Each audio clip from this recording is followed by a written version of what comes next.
Amin. Beri tepuk tangan yang meriah untuk kemuliaan Tuhan. Silakan duduk kembali. Happy Valentine.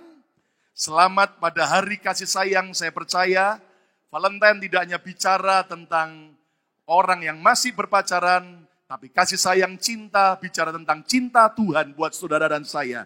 Dan cinta kita terhadap Tuhan dan juga terhadap sesama kita. Katakan amin, saudaraku. Di hari Valentine ini saya percaya orang mendadak berubah jadi romantis. Ya, yang biasanya para pria tidak pernah lihat bunga, saudaraku. Tapi hanya lihat bunga bank di dalam tabungannya. Hari-hari ini, wow, jadi romantis semua. Nah, saudaraku, ingat bahwa hidup ini adalah hidup yang penuh dengan realita, kenyataan. Saya percaya bahwa dalam Tuhan, saya dan saudara bukan menjadi orang-orang yang lari dari kenyataan. Tapi kita harus belajar menghadapi kenyataan bersama dalam anugerah Tuhan. Katakan amin, saudara. Nah, saudara, saya percaya di tengah-tengah situasi seperti apapun, tidak hanya pada waktu hari kasih sayang, tapi saudaraku setiap saat, pada waktu justru ketika kita juga disakiti, Tuhan mau agar kita tetap mempunyai yang namanya excellent love. Cinta yang terbaik. Nah, Rasul Paulus, seorang hamba Tuhan yang mendapatkan pewahyuan dari Tuhan tentang definisi kasih, definisi cinta.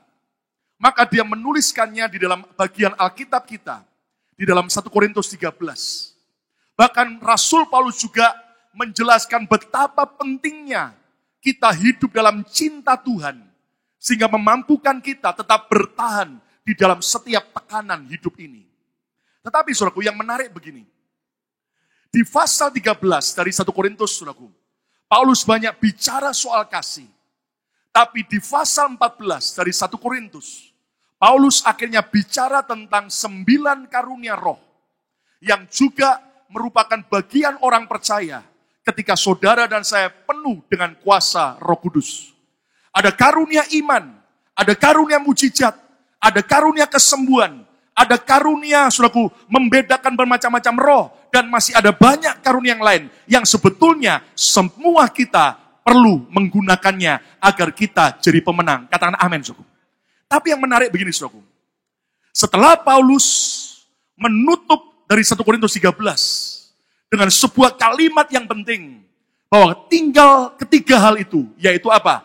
Kasih, pengharapan, dan apa? Iman. Iman, kasih, dan iman, pengharapan, dan kasih. Maka ternyata Paulus menjelaskan bahwa yang terbesar di antaranya adalah apa? Bukan iman, bukan pengharapan, tapi adalah apa? Kasih.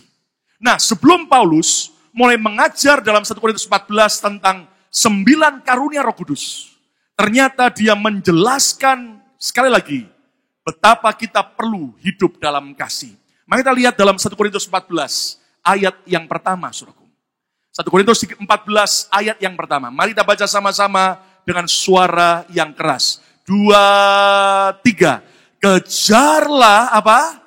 Kasih itu. Ulangi lagi lebih keras. 2, 3. Kejarlah kasih itu. Baru kemudian apa? Dan usahakanlah dirimu memperoleh karunia-karunia Roh Kudus, terutama karunia untuk apa? Untuk bernubuat. Nah, lihat kemari, saudaraku. Ternyata dari ayat ini, Paulus menjelaskan buat kita bahwa memang 9 karunia Roh Kudus penting kita miliki. Kita harus punya iman, kita harus punya yang namanya karunia mujizat, karunia kesembuhan, dan sebagainya.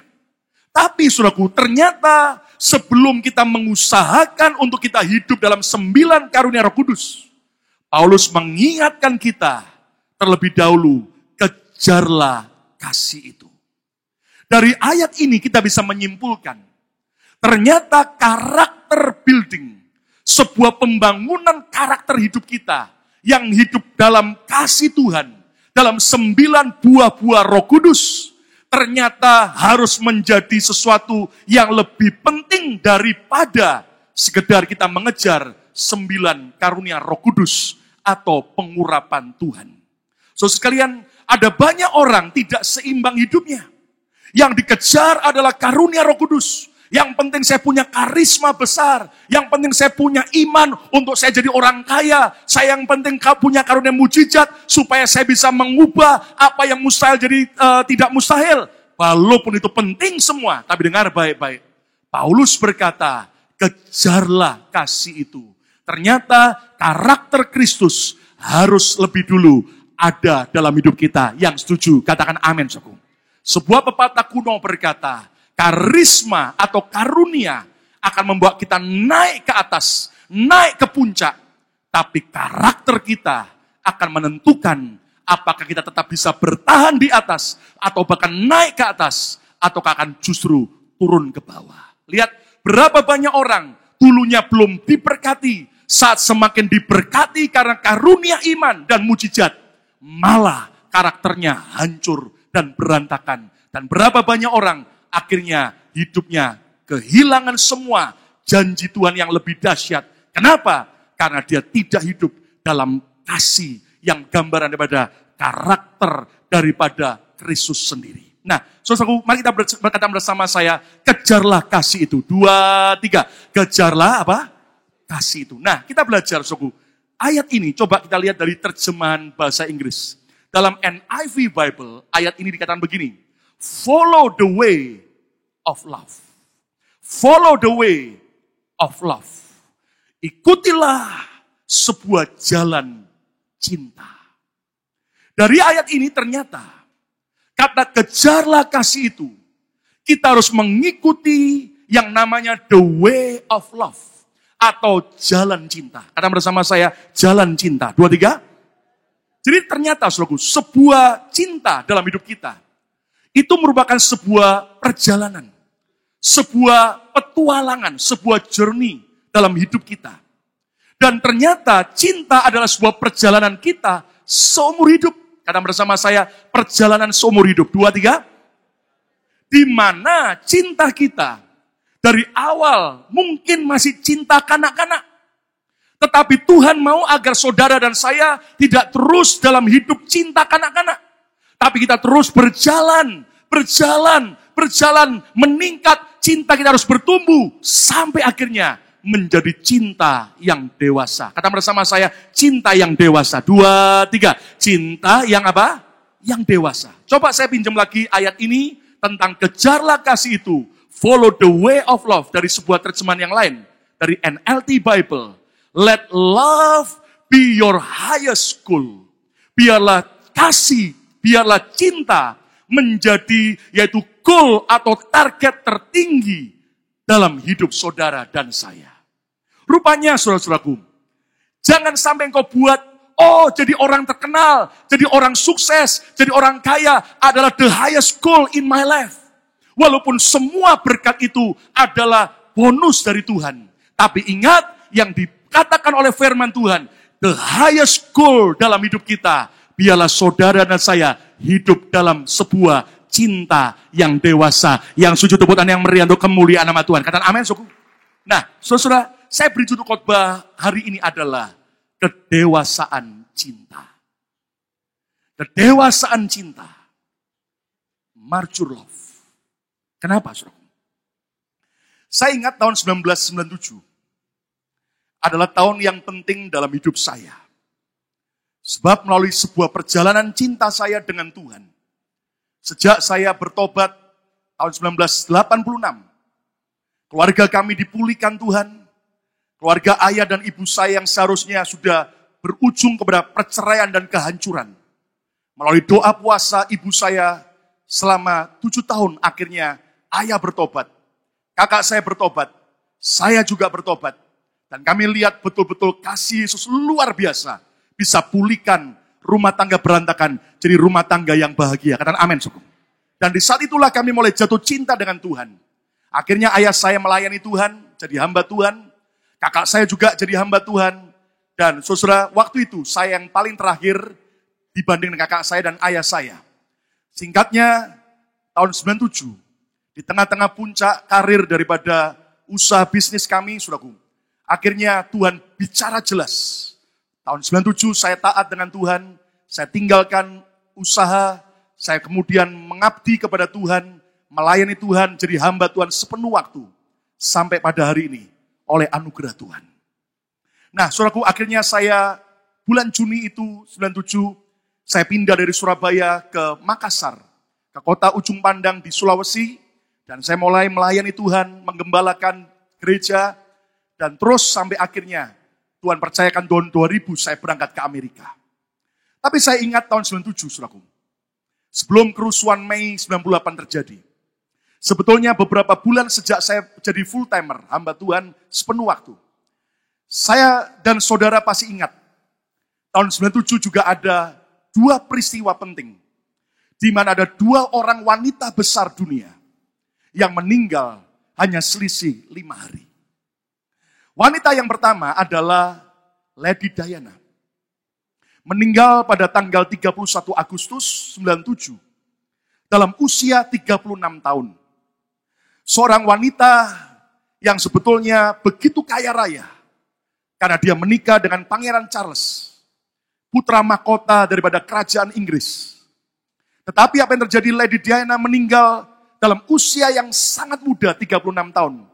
Dalam sebuah kecelakaan mobil di Paris. Saya pernah lihat tempatnya persis, sebuah tunnel yang sebetulnya tidak terlalu panjang, ya, tapi akhirnya mobil itu dengan kecepatan tinggi menabrak bagian daripada tiang daripada tunnel yang ada di sebuah jalan di kota Paris. Ternyata Diana meninggal dalam keadaan hamil muda dengan selingkuhannya, saudaraku. Dan Anda tahu sebuah peristiwa yang menggegerkan. 5 hari kemudian, tepatnya tanggal 5 September 97, meninggal juga seorang wanita besar dunia yang bernama Mother Teresa. Meninggal dalam usia 87 tahun. Dalam keadaan sakit jantung, tapi dalam keadaan meninggal setia melayani Tuhan. Tetap setia melayani sesamanya, terutama orang-orang miskin yang ada di India. Peristiwa yang hanya beda 5 hari. Waktu itu menjadi sebuah perenungan dalam hidup saya. Betapa dua wanita yang berpengaruh, tapi meninggal dalam keadaan yang berbeda. Beberapa hari yang lalu, saya dengan istri sempat lihat film dokumenter daripada Princess Diana. Anda tahu ternyata Lady Diana ini salah satu wanita favorit istri saya dulunya. Ya, tapi jujur, kalau dibanding antara Diana dengan istri saya, menurut saya lebih cantik jauh istri saya. Bagi saya. Nah, waktu kami nonton film dokumenter, dan saya tahu bahwa paling tidak itu mendekati kebenaran. Kenapa? Karena sumbernya dicari dari berbagai orang-orang yang dekat dengan Diana. Lalu kemudian apa yang terjadi, saudaraku? Istri saya cerita begini. Karena favoritnya, jadi dia tahu banyak. Sebetulnya pada waktu Pangeran Charles dari Inggris, dalam keadaan masih lajang, Ratu Inggris ibunya begitu kaget dan panik. Karena ternyata Charles punya banyak pacar. Dan Anda tahu, saudaraku, salah satu pacar yang dia sukai adalah salah seorang bintang film porno dari Amerika. Ratu waktu mendengar itu marah besar. Jelas tidak setuju. Menentang supaya diputuskan.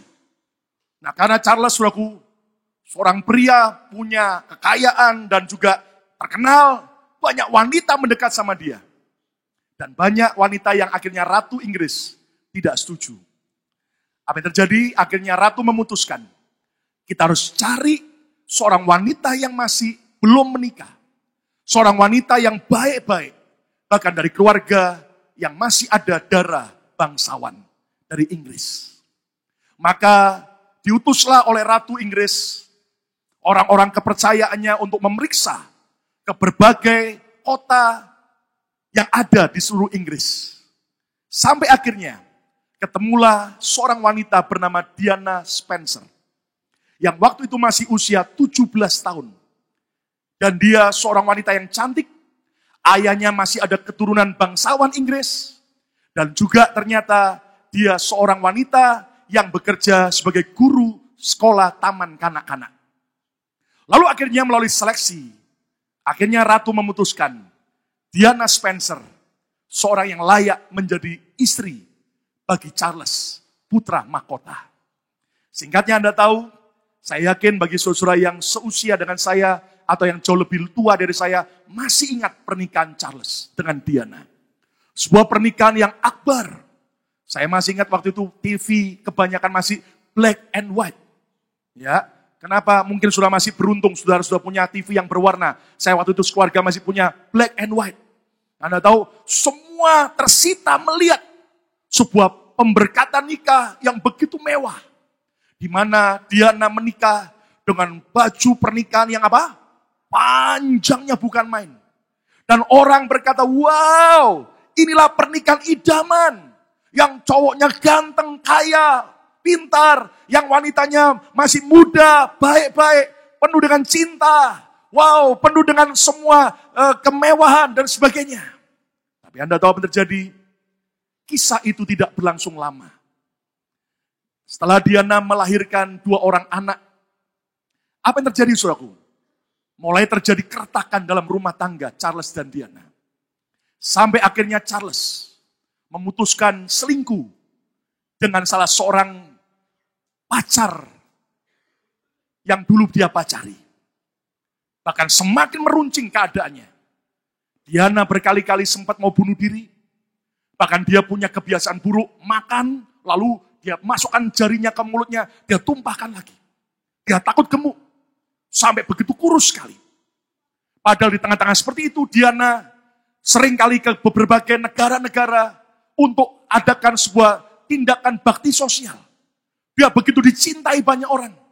Ada banyak orang mengagumi dia. Tapi Anda tahu apa yang terjadi?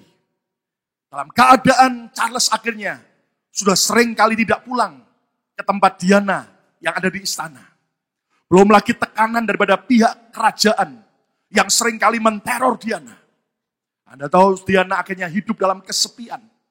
Sampai akhirnya satu saat waktu dia mengunjungi kerabat dekatnya di sebuah rumah sakit di Inggris, di London. Tiba-tiba dia berjumpa dengan seorang dokter. Dokter dari Pakistan, dari agama seberang. Dan rupanya dari pertemuan itu, saudaraku, Diana jatuh cinta. Karena dia merasa kesal dengan suaminya yang selingkuh. Dia mau balas dendam. Dan Anda tahu, saudaraku, Diana jatuh dalam pelukan dokter. Dan hidup dalam perselingkuhan. Dan Anda tahu, saudaraku, ternyata perselingkuhan itu tidak terjadi hanya sebentar. Sekian lama sampai akhirnya pihak daripada keluarga dokter yang di Pakistan, keluarga orang kaya, akhirnya Diana terbang ke Pakistan, bertemu dengan keluarga pacarnya itu. Dan setelah Diana balik kembali ke Inggris, akhirnya keluarga dari pihak keluarga pacarnya, dokter itu, memutuskan menolak dan tidak merestui hubungan Diana dengan sang dokter. Diana kembali patah hati. Dan Anda tahu, akhirnya dia jatuh dalam pelukan pria-pria yang lain. Sampai akhirnya tahun 97, dia mati dalam keadaan hamil muda. Dengan salah seorang konglomerat dari Paris. Dan dalam keadaan kecelakaan mobil. Dan sangat tragis keadaannya. Demikianlah cerita saya. Selesai saya lihat itu, saudaraku. Saya bilang sama istri saya begini. Lihat ya, dibanding dengan Mother Teresa, Diana jauh lebih cantik, jauh lebih terkenal, jauh lebih kaya raya. Apapun dia mau pasti bisa, karena kerajaan membiayai. Anda tahu dilihatkan bagaimana istana tempat dia berada. Begitu wow, banyak pegawai-pegawai maid yang melayani dia. Tapi ternyata Diana tidak seperti yang dibayangkan orang. Dia seorang wanita yang rapuh sekali. Dia seorang wanita yang haus kasih sayang. Dia seorang wanita yang akhirnya sudah memilih ketika dia disakiti, dia balas suaminya. Dengan dia jatuh dari pelukan pria-pria yang lain. Dan Anda tahu apa yang terjadi, saudaraku? Diana ternyata cantik tapi bodoh. Lalu kemudian saya bilang sama istri saya begini. Kita diskusi. Seandainya kamu ada di posisi Diana. Kira-kira apa yang kamu lakukan? Saya coba mau dengar dari visi si wanita. Di posisi seperti itu, keluarga kerajaan menekan, suami tidak beres, dan kemudian kesepian. Lalu istri saya senyum, dia bilang begini, kalau saya seandainya jadi Diana, saya tidak mau jadi orang bodoh. Dan saya tidak akan ulangi kebodohan yang sama. Lalu saya tanya, apa yang kamu kerjakan? Saya akan giat sungguh-sungguh sama Tuhan. Saya akan gila-gilaan dengan Tuhan Yesus. Saya akan sungguh-sungguh melayani Tuhan.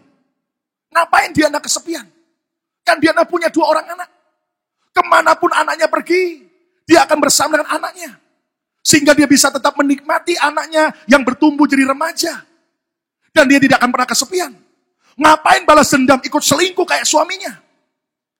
Dan seandainya saya jadi seperti Diana, saya akan jadi wanita yang tidak ulangi kebodohan yang sama. Dan saya akan bisa mati tua seperti Mother Teresa dalam keadaan bahagia dan jadi berkat bagi banyak orang. Tepuk tangan yang meriah untuk kemuliaan Tuhan. Sebuah realita hidup. Dan saya katakan sama saudara sekalian, Putri Diana adalah gambaran cinta yang masih kanak-kanak.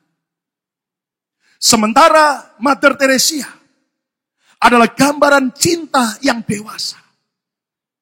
Dan dalam hidup kita, sebuah perjalanan cinta dalam hidup kita, baik cinta kita kepada Tuhan, kepada keluarga kita, kepada sesama kita.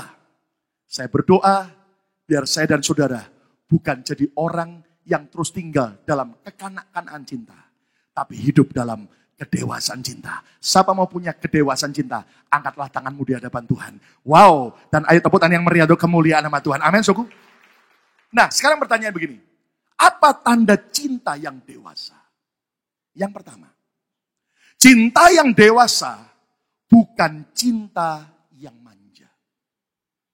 Bukan cinta yang manja, not spoil. Berapa banyak kita ternyata punya cinta yang manja. Dan waktu saya baca tentang, saudaraku, peristiwa daripada Diana dan kemudian Teresa, saya mulai melihat bahwa sebetulnya cinta yang manja adalah cinta yang diharapkan oleh Diana. Dia berharap, oh suaminya memperhatikan dia. Pak, apakah salah? Oh tidak salah. Pak, apakah salah kalau saya menuntut suami saya tiap hari bawa bunga? Pijetin saya. Bahkan kaki saya pun dibersihkan. Gak perlu ke pedicure. Pak, bukankah saya pingin suami saya tiap hari kasih kredit card?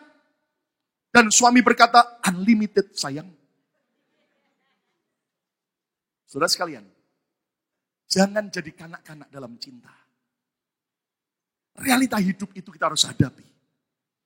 Lihat berapa banyak orang mendambakan hidup rumah tangganya. Hidupnya itu kayak bak film India. Masih ingat film India?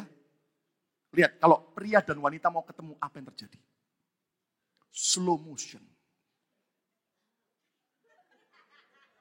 Hujan rintik-rintik turun. Bunga pun bertaburan. Wow, seolah-olah dunia milik mereka berdua. Yang lain kos-kosan. Tiba-tiba waktu ketemu, peluk-pelukan. Lalu apa yang terjadi setelah peluk-pelukan? Kemudian yang wanita digendong sama yang pria. Gantian yang pria juga digendong sama yang wanita. Perkasa wanitanya, saudaraku. Kita berharap hidup kita itu, cinta kita seperti apa? Drama film Korea. Wow. Di mana drama film Korea, sebuah cinta yang romantis sekali. Anda harus sadar, itu film. Not reality life. Makanya hari-hari ini, banyak orang sudah muak dengan film. Karena semuanya serba palsu. Orang hari-hari ini lebih suka tayangan apa? Reality show. Tentang kenyataan hidup. Mari kita belajar. Orang yang manja, cintanya itu seperti apa? Alkitab ini komplit, menjelaskan. Seperti apa orang yang manja? Lihat Ulangan 28 ayat 56. Lihat ya. Ulangan 28 ayat 56. Perempuan yang lemah dan apa? Enggak berani ngomong semua. Perempuan yang lemah dan apa? Manja. Gitu. Lihat. Di antaramu. Orang kalau manja. Baik perempuan atau laki-laki. Laki-laki ada yang manja enggak? Halo? Banyak. Kumisan tapi manjanya bukan main. Lihat ya. Perempuan yang lemah dan manja di antaramu. Lihat, orang kalau manja, hidupnya lemah. Bukan jadi orang yang kuat. Bukan orang yang tough. Tapi lemah. Dan kadang-kadang kalau laki-laki sudah lemah, gemulai lagi. Lihat ya. Perempuan yang lemah dan manja di antaramu, yang tidak pernah mencoba menjejakkan telapak kakinya ke tanah. Alias apa, Sogo? Dari tempat tidur mau kemanapun tidak mau menjejakkan kaki. Minta digendong. Tak gendong-gendong. Nah, Anda tahu ini juga bicara apa? Orang yang manja tidak pernah berani menjejakkan kaki untuk jadi kuat dan menghadapi realita hidup. Maunya cuman cinta yang manja. Lihat. Karena sifatnya yang manja dan lemah itu. Akibatnya apa? Bukan cuman lemah, bukan cuman tidak bisa mandiri, tapi hidupnya akan kesal. Hidupnya akan penuh dengan kekesalan, ngambekan, ya toh, marah terhadap suaminya sendiri atau terhadap anaknya laki-laki atau anaknya perempuan.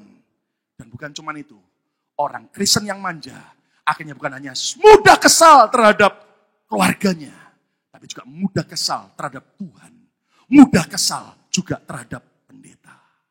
Hati-hati, saudara. Mari kita menjadi Kristen. Bukan Kristen yang kanak-kanak lagi. Tapi Kristen yang dewasa. Dengan cinta yang tidak manja lagi. Tepuk tangan yang meriah untuk kemuliaan nama Tuhan. Amin. Lihat, orang yang manja. Hanya menuntut untuk dimanja. Tapi tidak mau mandiri. Hanya mendahulukan perasaannya. Bukan logikanya. Bukan realita hidup. Orang yang manja selalu kemauannya harus dituruti. Kalau enggak dituruti ngambek. Langsung marah, kesal, galau, bete.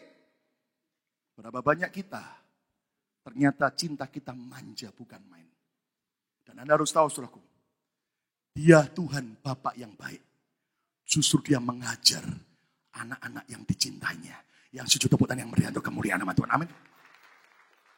Berapa banyak kita mau dimanja Tuhan? Tuhan, dulu saya waktu baru bertobat, minta apa aja langsung diberi. Sekarang saya sudah ikut engkau lama Tuhan. Kenapa seolah-olah engkau tidak manjakan saya lagi? Itu berarti Tuhan mau kita bertumbuh. Karena bersama saya bertumbuh. 2, 3. Supaya saudara menjejakkan kakimu sendiri. Engkau belajar jadi dewasa. Engkau belajar jadi tegas. Engkau belajar jadi tegar. Dan tidak lagi jadi Kristen yang manja dan yang cengeng.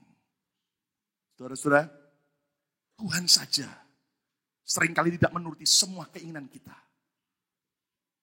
Justru bukan karena dia kejam, tapi karena dia baik.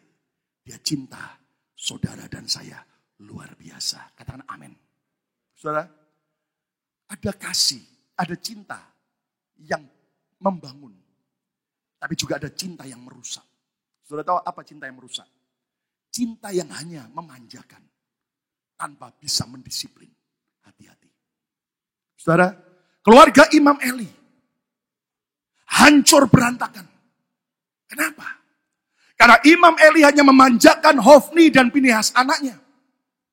Dan tidak berani mendisiplin, menegur ketika mereka berbuat salah, berbuat dosa. Hati-hati saudaraku. Sebagai orang tua, jangan pernah Anda hanya memanjakan anak. Bahkan akhirnya ada orang tua membabi buta. Apapun pokoknya kita bela anak. Salah benar kita bela. Keluarga kita salah atau benar kita bela. Hati-hati. Karena justru sebetulnya itulah cinta yang merusak dan menghancurkan. Saya belajar dengan istri untuk kami tidak memanjakan kedua anak kami. Walaupun ada waktunya kami manja. Kami manjakan terutama ketika Anda tahu malam sebelum tidur kami mesbah keluarga. Seringkali saya panggil Yuda dari kamarnya ke kamar kami. Dan Anda tahu, saudaraku, di saat itulah kami saling manja-manjaan. Tapi bukan saya. Yuda nemplok ke atas badan saya. Blek. Nyaris tidak bisa bernafas. Dan dia minta saya pijutin. Saya manjakan dia. Oke. Tapi selesai itu ada bagian yang kami koreksi dari hidupnya. Dan juga anak kami, Betani, masih 3,5 tahun, Anda tahu, saudaraku. Kami mulai masukkan dalam beberapa minggu ini ke pre-K. Di sebuah sekolah Kristen, kami bayar. Dan Anda tahu, saudaraku, tiba-tiba satu saat, istri saya lapor sama saya. Betani ngomong sama istri saya begini. Setelah saya pulang sekolah. Mami, aku gak mau sekolah lagi. Duh, ada apa? Aku gak mau sekolah lagi. Padahal saya tahu dia sangat suka dan pingin sekolah. Sudah lama pingin sekolah. Kenapa? Ternyata akhirnya lama-lama dia cerita. Ada temennya sekelas. Sama-sama anak kecil. Namanya Munro. Anda tahu, saudaraku, ternyata suka gara-gara ini. Suka ngerjain Betani. Kadang-kadang mukul. Kadang-kadang dorong. Dan Betani sampai nangis. Dan Anda harus tahu, sejak kecil aja sudah ada bad guy. Waktu istri saya dilihatkan mana yang Munro. Waktu saya lihat, kalau saya jadi orang tuanya, tak pitas orang itu anak. Untung saya bukan orang tuanya, saudara. Dan Anda tahu apa yang terjadi? Lihat, itu kenyataan hidup. Saya bilang sama Betani, Betani, tetap sekolah. Hadapi dengan kenyataan hidup. Kenapa? Anda harus tahu. Itulah realita hidup. Coba bayangkan film. Kalau nggak ada bad guy-nya. Semuanya good guy kayak saya dan saudara. Halo? Seru atau tidak filmnya? Enggak. Justru di dalam hidup ini, jujur. Di pabrik saudara kerja. Di toko, di kantor sudah kerja. Ada nggak bad guy? Banyak, Pak. Termasuk saya, Pak. Oh, jangan sokong. Jujur. Dalam rumah tangga saudara, dalam teman bergaul, dalam gereja, dalam masyarakat, ada nggak orang-orang yang jadi bad guy? Ada nggak? Itulah realita hidup. Dan Anda jangan pernah berpikir, aku mau hidup tanpa ada orang jahat. No. Belajar bukan jadi orang yang manja. Not spoil. Hadapi dengan kekuatan daripada Tuhan. Tepuk tangan yang meriah untuk kemuliaan nama Tuhan. Amin. Yudas Iskariot adalah murid Tuhan yang hanya minta dimanja. Hanya mau semua keinginannya dituruti. Dan begitu keinginannya tidak dituruti, langsung marah, ngambek. Dan Anda tahu, ujung-ujungnya, dia khianati Yesus. Dia jual Yesus. Karena dia tidak mau didisiplin. Saudara kasih Tuhan, jangan jadi kanak-kanak dalam cinta kita. Belajarlah punya cinta yang dewasa. Dan tidak jadi manja. Tapi engkau jadi orang yang sungguh-sungguh kuat di dalam Tuhan. Tepuk tangan yang meriah untuk kemuliaan Tuhan. Amin. Bahkan Paulus mengajar kita, lihat Filipi 2 ayat yang kelima. Filipi 2 ayat yang kelima. Hendaklah kamu dalam hidupmu bersama. Kata bersama saya, dalam hidupmu bersama. 2, 3. Dalam sebuah komunitas, dalam keluarga, dalam masyarakat, dalam gereja. Menaruh pikiran dan perasaan yang terdapat juga dalam Kristus Yesus. Kalau saudara dan saya tidak mau jadi orang yang manja, belajar supaya pikiran dan perasaan Kristus menjadi pikiran dan perasaan kita yang sesuai dengan haleluya. Saudara, apa pikiran dan perasaan Kristus? Cinta yang tidak manja. Lihat, bahkan sampai kehendaknya sendiri pun dia serahkan sama Bapak. Bapak, bukan kehendakku yang jadi, tapi kehendakmu Bapak. Itulah sebuah kedewasaan. Di mana saudara tidak lagi mengikuti perasaanmu sendiri. Tapi kau belajar ikuti perasaan dan apa yang menyenangkan Tuhan. Tepuk tangan yang meriah untuk kemuliaan Tuhan. Amin. Untung Yesus itu dewasa. Coba kalau cinta Yesus itu ngambekan. Apa jadinya? Tiba-tiba waktu Yesus dikhianati oleh murid-muridnya. Maka Yesus yang masih kanak-kanak manja, ngambek.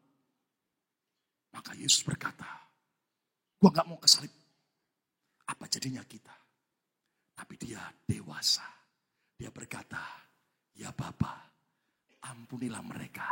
Sebab mereka tidak tahu apa yang mereka berbuat. Itulah sebuah cinta yang dewasa. Yang setuju, katakan amin. Katakan amin. Belajarlah jadi orang yang dewasa. Yang kedua, cinta yang dewasa tandanya apa? Bukan cinta yang egois. Lihat gambar itu. Selalu yang menjadi pusat perhatian adalah dirinya. Bukan I love Jesus, tapi apa? I love me. Orang yang selalu manja, tapi juga orang yang selalu egois. Dan Anda tahu, saudaraku, cinta yang dewasa bukanlah cinta yang egois. Paulus menjelaskan, lihat 1 Korintus 13 ayat yang kelima. Tentang definisi kasih. Ia, kasih, tidak melakukan yang tidak sopan. Dan tidak mencari, apa saudaraku? Keras, tidak mencari apa? Keuntungan dirinya sendiri. Coba pinjam dalam sebuah terjemahan yang lain. Dalam Alkitab NCV Bible. Love is not rude. Love is not selfish. Berapa banyak cinta kita hanya selfish. Egoisnya bukan main. Semuanya pokoknya untuk diri kita. Diri kita. Diri kita. Sebuah quote yang bagus sekali. Dituliskan begini. Immature love say, I love you because I need you. Cinta yang kanak-kanak adalah cinta yang berkata, aku cinta kepadamu karena aku membutuhkanmu. Alias apa? Cinta karena ada maunya. Mau ngambil sesuatu dari yang dicintai. Itulah cinta kanak-kanak yang egois. But mature love say, I need you because I love you. Aku cinta engkau. Bukan karena aku mau mendapat sesuatu. Aku membutuhkanmu. Sebab aku mencintaimu. Dan cinta bukan egois. Cinta itu rela berkorban. Tepuk tangan yang meriah untuk kemuliaan nama Tuhan. Amin. Lihat berapa banyak cinta kita egois. Hanya kepentingan kita sendiri yang kita utamakan. Tanpa peduli dengan kepentingan orang lain. Kita hanya mau menangnya sendiri. Tanpa kita mau mengalah. Lihat kalau suami istri egois. Tadi pagi sebelum ke gereja ribut berantem. Siapa yang harus membersihkan salju? Untung, tanya saya bukan cinta yang egois. Walaupun saya sudah pakai pakaian formal. Anda tahu, saya coba bersihkan depan rumah. Wih, sekian menit, tangan saya hampir kaku. Masuk rumah lagi. Dan saya bilang sama istri saya, wih dingin sekali. Tapi istri saya juga tidak egois. Dia bilang, saya yang ke mobil dulu. Oke, panasin mobil dulu. Dan saya bilang, nanti saya bersihkan kaca mobil. Tapi dia juga tidak egois. Dia ambil pembersih kaca. Dia juga bersihkan. Tapi walaupun belum selesai, segera pria sejati ini mendatangi wanita itu. Dan saya ganti membersihkan. Apa jadinya kalau cinta egois? Hanya mau menanya sendiri. Cinta egois, saudaraku, hanya mau cari keuntungan. Tanpa mau berkorban. Jujur ya, saya ini kan gembala yang Tuhan percayakan. Mau tidak mau saya seringkali harus menengahi persoalan antar jemaat. Nah, kadang-kadang begini, saudara. Ada orang itu karena merasa, oh saya dekat dengan dia. Ketika saya tengahi, loh kok saya seolah-olah tidak membela dia. Kok malah saya menyalahkan dia. Dan Anda tahu, saya harus tetap di tengah. Mana yang salah? Mana yang benar? Jelas saya harus berkata tegas. Yang salah ya salah. Benar ya benar. Dan Anda tahu, orang kalau dengan cinta kanak-kanak, lalu ngambek, marah. Merasa seolah-olah saya pilih kasih. Padahal saudaraku, seringkali kita harus mengerti bahwa cinta itu yang sejati. Tidak selfish, but selfless. Bukan untuk egois, tapi untuk kepentingan orang lain. Tepuk tangan yang meriah untuk kemuliaan nama Tuhan. Amin. Coba kita lihat satu ayat lagi. Amsal 28 ayat 25. Orang yang loba menimbulkan pertengkaran. Apa maksud loba? Saya coba pinjam dalam Alkitab bahasa sehari-hari. Dikatakan begini. Mementingkan diri sendiri atau egois menimbulkan pertengkaran. Lihat dalam sebuah hubungan antara kita dengan Tuhan, kita dengan sesama. Kalau kita hanya cinta kanak-kanak yang egois, selfish terus, ribut terus, bertengkar terus, berantem. Ayo, para suami-suami, para istri-istri, orang tua, para anak-anak, belajarlah cinta dewasa, tidak egois. Yang sujud tepuk tangan yang meriah untuk kemuliaan nama Tuhan. Amin. Selalu sumber pertengkaran itu kenapa? Karena egois.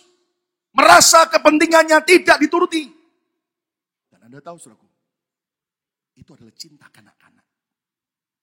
Satu ayat lagi, Filipi 2 ayat yang keempat.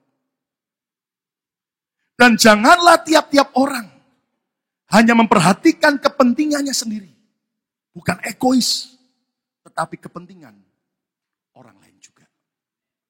Katakan bersama saya tidak boleh egois. 2, 3. Saya tidak boleh apa? Egois. Saudara, kadang-kadang orang ya, kalau egois itu begini. Kalau kemauannya nggak diturutin, ngambek, marah. Bahkan kalau bisa, orang itu dihancurkan. Itu adalah cinta yang kanak-kanak. Belajar untuk jadi cinta yang dewasa. Di Alkitab ada seorang raja Israel bernama Ahab. Dia kaya raya, dia terkenal. Satu hari, Ahab itu lagi di kebun anggurnya, dekat istananya. Lagi dia di kebun anggurnya nikmat, dia lihat tetangganya ada kebun anggur.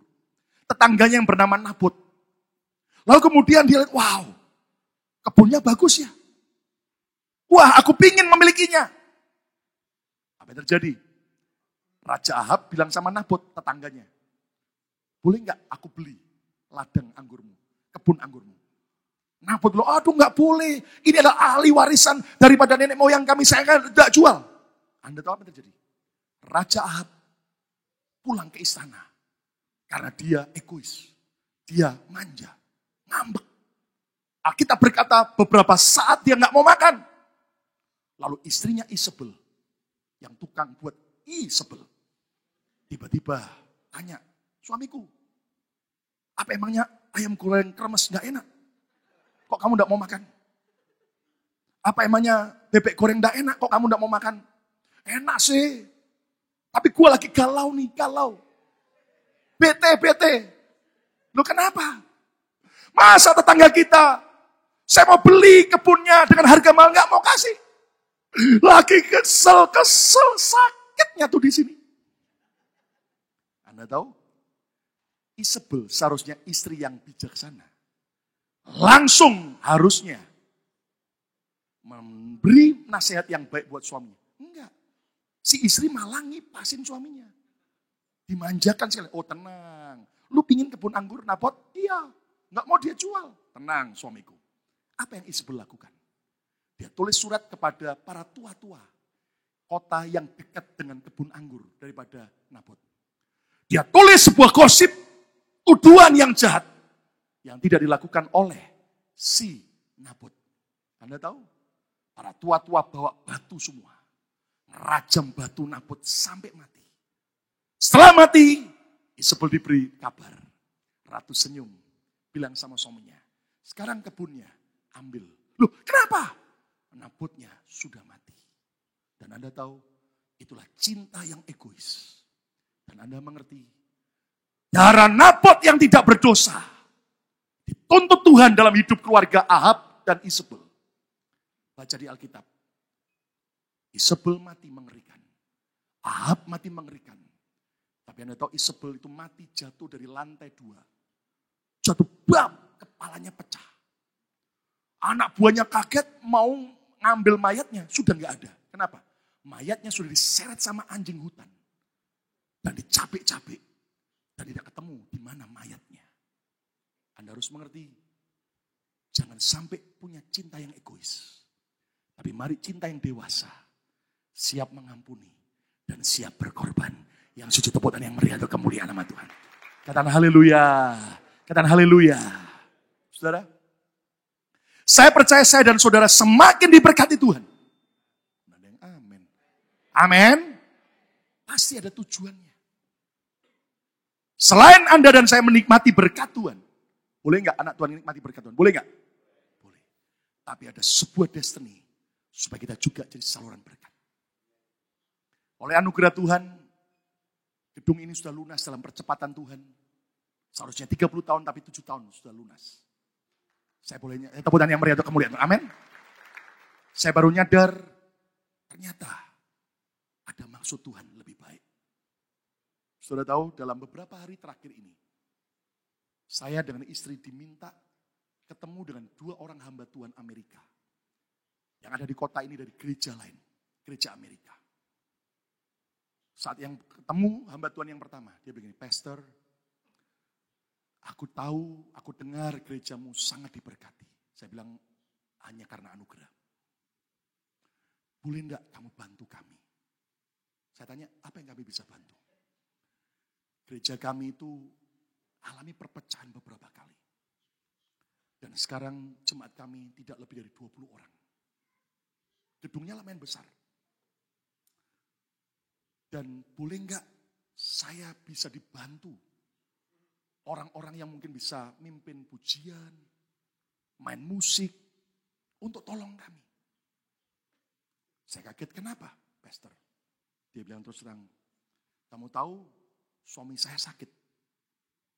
Jadi saya beberapa kali ini mimpin pujian sendiri dan khotbah sendiri. Untung saya nggak tanya, persembahan jalankan sendiri nggak? Saya sungkan tanya. Boleh nggak ditolongin kami? Lalu saya kaget, saya bilang ini, Tuhan, ternyata ada tujuan Tuhan. Saya bilang ini, memang kami punya beberapa tim. Dari yang sudah senior sampai tim junior kami dalam musik pujian. Tapi coba ya, saya nggak janji dulu. Saya akan coba diskusi dengan mereka. Karena masih ada banyak event-event besar yang sebentar kami harus hadapi. Selain ulang tahun gereja, Paskah. Dan juga pembukaan cabang di Colorado. Nggak lama lagi akan buka hari Minggu juga. Jadi saya coba, kalaupun seandainya bisa, mungkin kita baru sanggupi sebulan sekali dulu. Kami akan kirim tim karena jamnya bersama dengan jam kita. Jadi paling tidak kami akan coba lakukan yang terbaik. Anda tahu saudaraku, dia tenang, diam. Dan dari wajahnya saya tahu ada sebuah pengharapan. Dan Anda tahu, saya hancur hati. Jujur, oleh anugerah Tuhan. Sekarang kita sedang menjadi berkat buat bangsa-bangsa.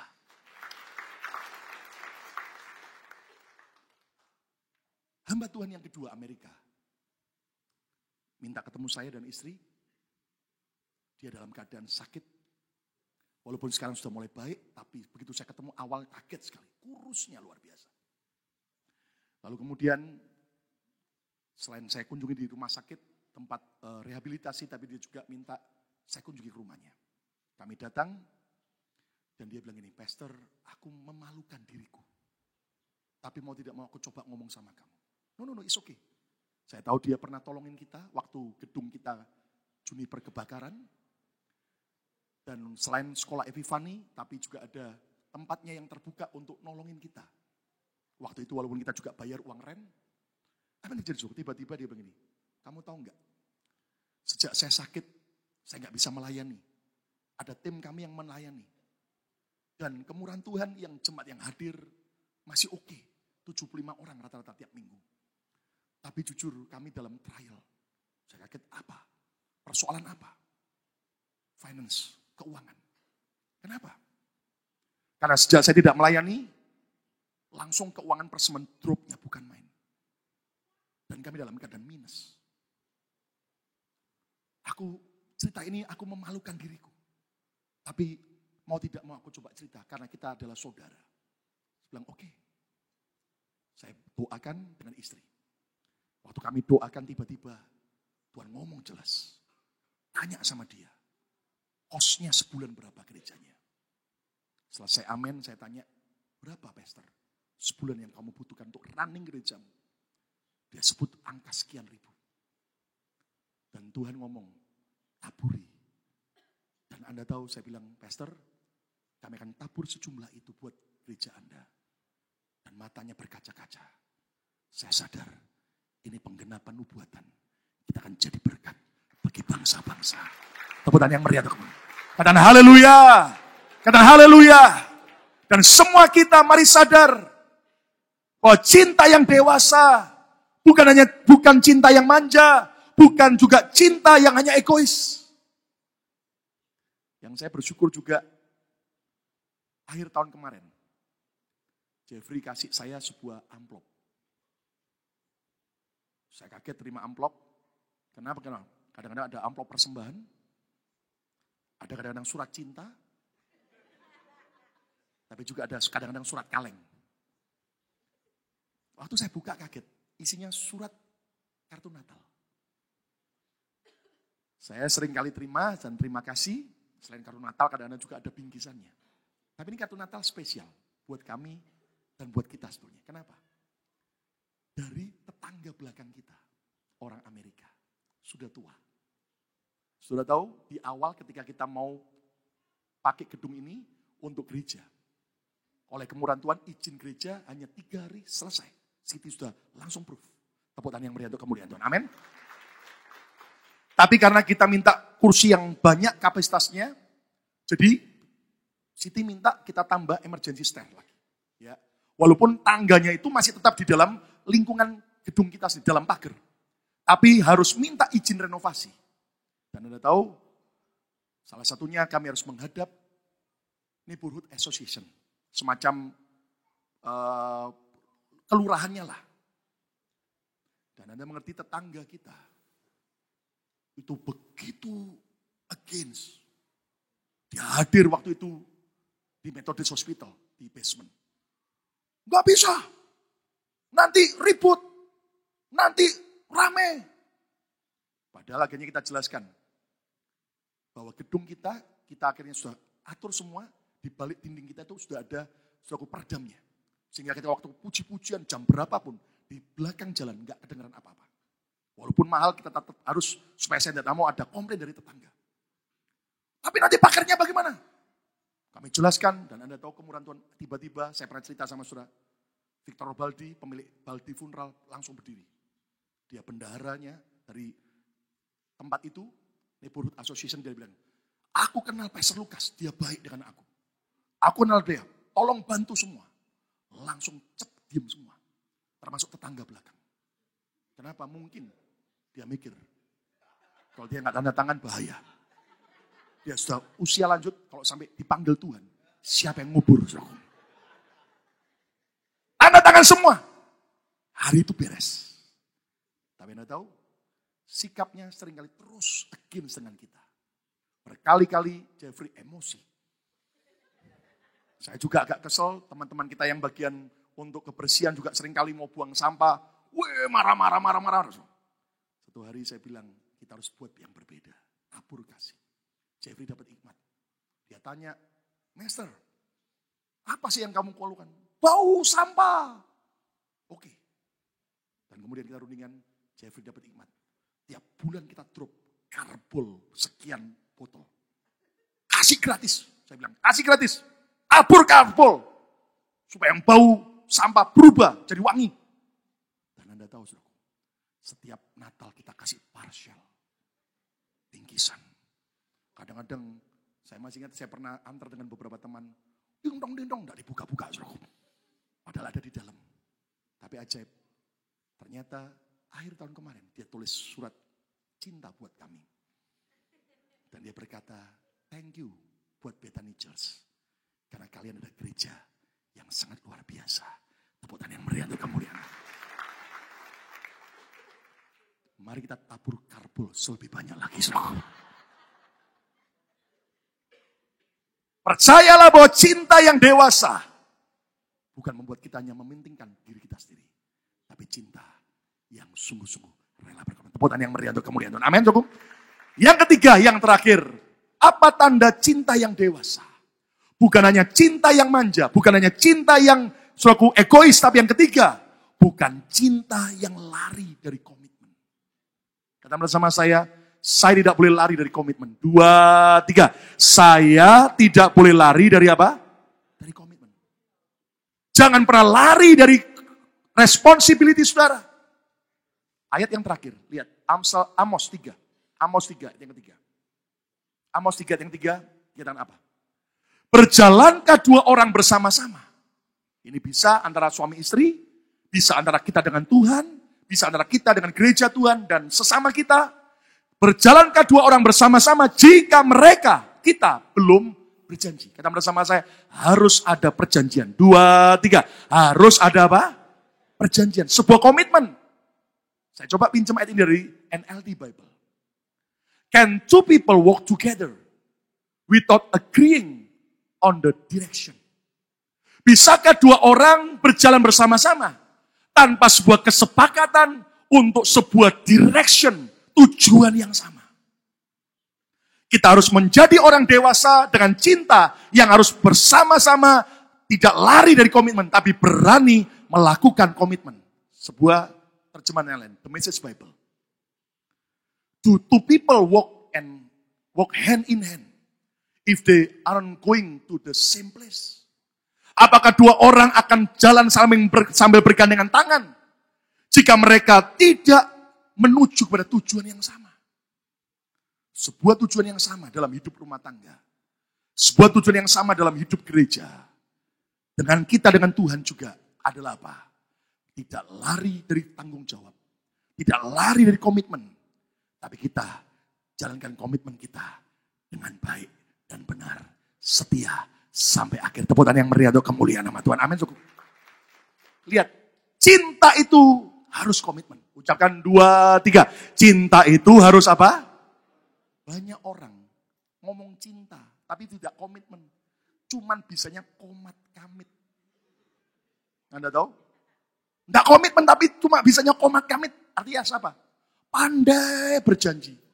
Pinter komat kamit. Ngomong rayuan tanpa bisa menepati. Hari-hari ini kan Valentine, saya baca banyak rayuan-rayuan yang hebat. Ada seorang pria ngomong sama pacarnya gini. Yang, kamu ini orang atau bajai sih? Loh emangnya kenapa? Kok setiap kali aku dekat kamu, hatiku terus bergetar. Lalu wanitanya bilang begini, oh pantas aja. Berat badanku tambah terus. Ternyata ada kamu di hatiku. Dibalasin lagi. Biarpun kamu gendut, tetapi kamu tetap muat kok dalam hatiku. Cinta itu enggak cuma pintar komat kamit, saudaraku. Tapi komitmen. Kata bersama saya, komitmen. 2, 3. Arti komitmen adalah apa? Kesetiaan dan tanggung jawab. Berapa banyak orang ngomong I love you, I love you. Para wanita dengar baik-baik. Kalau ada pria cuma ngomong I love you, I love you. Tapi waktu makan berdua, suruh bayar sendiri-sendiri. Bilang sama dia, I kaplok you. I pecat you. Belajar untuk bisa apa? Tanggung jawab, setia. Ada seorang pria bilang begini, kata mamaku sih, kalau punya pacar jangan banyak-banyak. Cuman satu saja. Maksudnya bagaimana? Satu di sini, satu di sana, satu di sana. Itu enggak punya tanggung jawab. Saudara, terutama juga dalam kehidupan kita. Baik saudara yang belum menikah maupun yang sudah menikah. Belajarlah setia juga dalam soal kehidupan seks kita. Yang setuju dan amin. Kenapa saudara? Baru-baru ini saya baca sebuah artikel. Ada seorang wanita yang sejak remaja jatuh bangun dalam dosa perzinahan. Dia lakukan seks sebelum nikah. Entah apakah hari ini dia sudah menikah atau tidak. Tapi akhirnya dia berani menuliskan. Awalnya dia ragu. Tapi dia berani menuliskan akhirnya.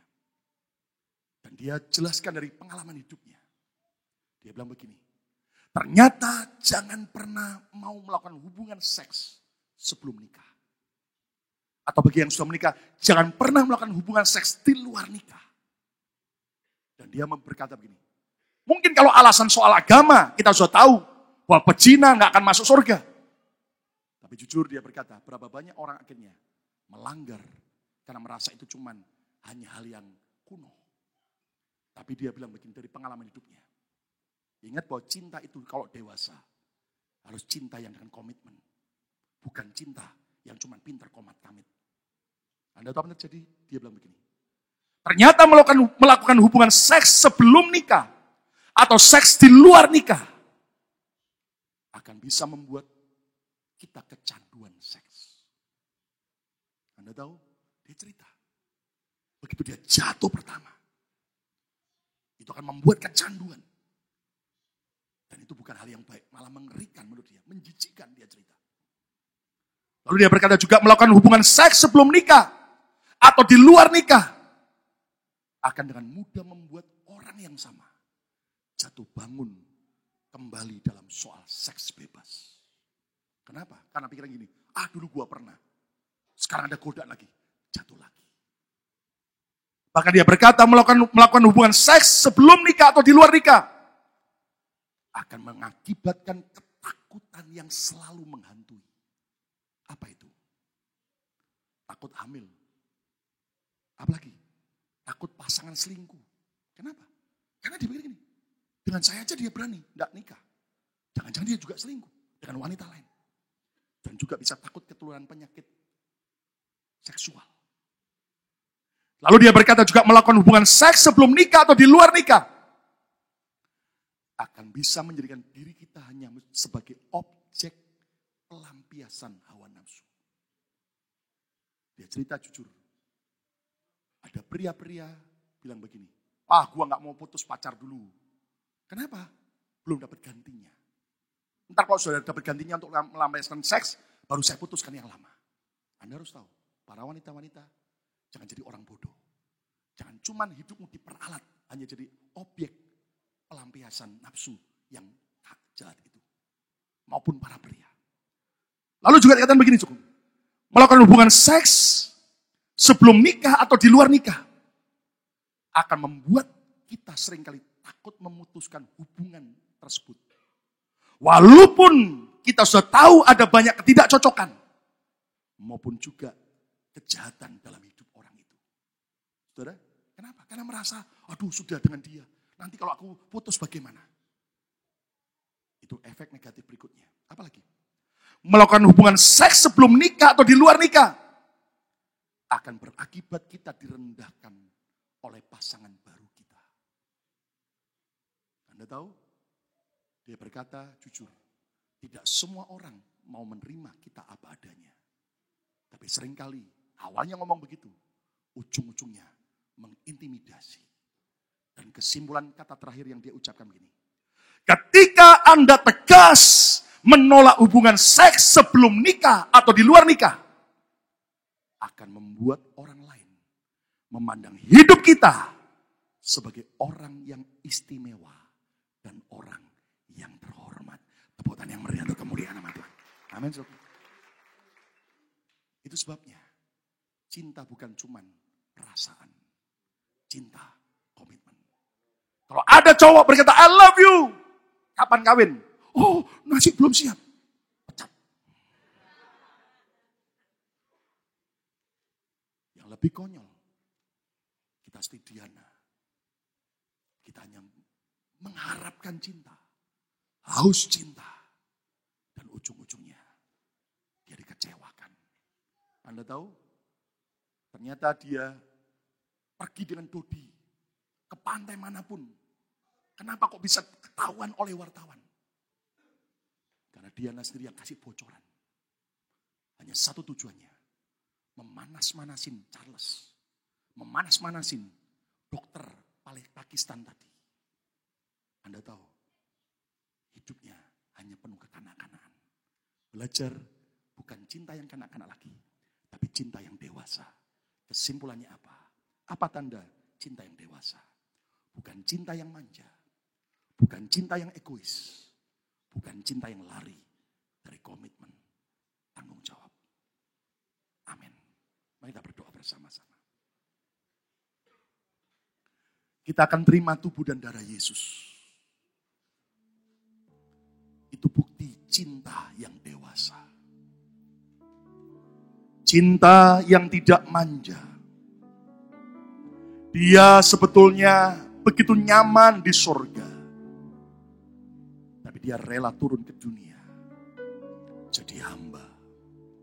Bahkan mati di kayu salib. Buat kita. Belajar dari Yesus bukan cinta yang egois. Bukan kehendakku lagi Bapa. Bukan lagi perasaanku. Tapi yang aku kejar adalah apa yang menjadi kehendak dan rencanamu. Bukan lagi cinta yang lari dari komitmen. Tapi cinta yang setia. Bertanggung jawab sampai akhir. Dan Yesus berkata, it is finished. Dia selesaikan tanggung jawabnya. Dan dia balik ke surga. Siapa mau punya cinta yang dewasa? Mari berdiri bersama-sama. Kejarlah kasih. Follow the way of love. Ikuti terus jalan cinta itu. Berubah dari cinta kanak-kanak yang hanya egois, tapi jadi cinta yang dewasa. Let love be your highest goal. Jadikan cinta sebagai goal tertinggi dalam hidup kita. Siapa mau angkat tanganmu di hadapanmu?